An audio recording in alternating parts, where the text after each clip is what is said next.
కష్టపడి పని చెయ్యాలి. లక్ష్యం పెట్టుకోవడం చాలా తేలికిసుమండి. ఇలాంటి ప్రవచనం ఏదైనా విన్నప్పుడు, ఏదైనా మంచి పుస్తకం చదివినప్పుడు ఏదో చేసేయాలి అని ఓ సంకల్పం కలుగుతుంది. ఏం చెయ్యాలన్న దాంట్లోనే స్పష్టత కష్టం.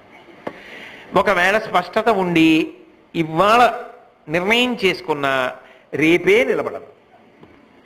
రేపు అనుకున్నాను కాదండి, కుదరలేదు ఎల్లుండి నుంచి కాదు, ఎట్టి పరిస్థితులలో నువ్వు సమయాన్ని కేటాయించగలగాలంతే. దానికి తగినట్టుగా సమయ పరిపాలన చెయ్యగలగాలి.